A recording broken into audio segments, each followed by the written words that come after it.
tout le monde, je m'appelle Audrey Lafleur et moi, à l'aide de mes deux collègues, nous allons vous expliquer la génétique. Elles se nomment Mégane Lafleur et Claudia Bissette-Laboie. Pour commencer, on va vous parler de la structure de l'ADN. Voici à quoi ressemble l'ADN.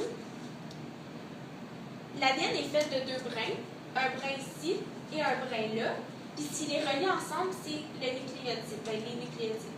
Il y a le phosphate qui est à l'intérieur, il y a le sucre qui est le désoxyribose, plus des bases azotées. Les bases azotées, c'est thymine, adénine, cytosine puis guanine. Ils forment des paires ensemble, comme thymine et adénine sont reliés ensemble, puis cytosine puis guanine sont reliés ensemble. Ils ne peuvent pas s'entrechanger, sont vraiment reliés ensemble.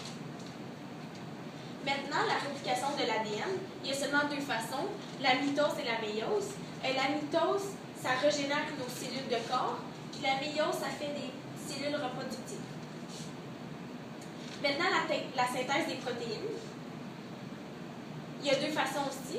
Avec la transcription, un ARN messager va rentrer en deux brins d'ADN pour prendre de l'information, mais ce qui change ici, c'est que thymine est remplacée par uracile. Après avoir pris l'information, il ressort du noyau parce que tout ça, ça se passe dans le noyau.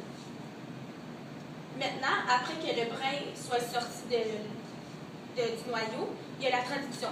C'est le ribosome, il vient envelopper l'ARN messager, puis il va prendre de l'information pour pouvoir former des protéines. Maintenant, la mutation.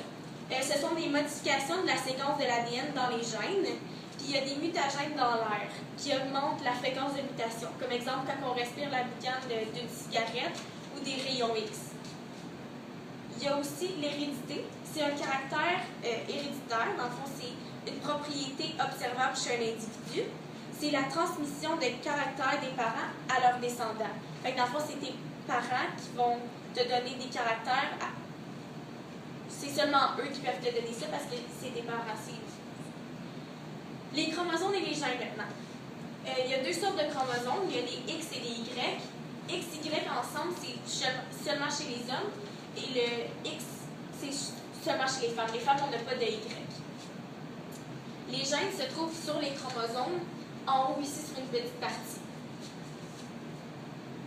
Puis dans les gènes qui se trouvent sur les chromosomes, il y a des allèles.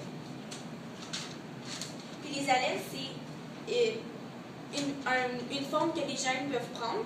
Sur exemple, 23 paires d'allèles, il y a une allèle qui vient du père et une allèle qui vient de la mère. Il y a 4 sortes d'allèles aussi. Il y a homozygote, hétérozygote, dominant et récessif. Hétérozygote, les allèles sont différents. Puis homozygote, les allèles sont identiques. Il y a l'allèle dominant aussi, c'est l'allèle qui s'exprime en majuscule. En fond, c'est lui qu'on voit. Puis l'allèle récessif, c'est celui qui est masqué, puis c'est lui qui est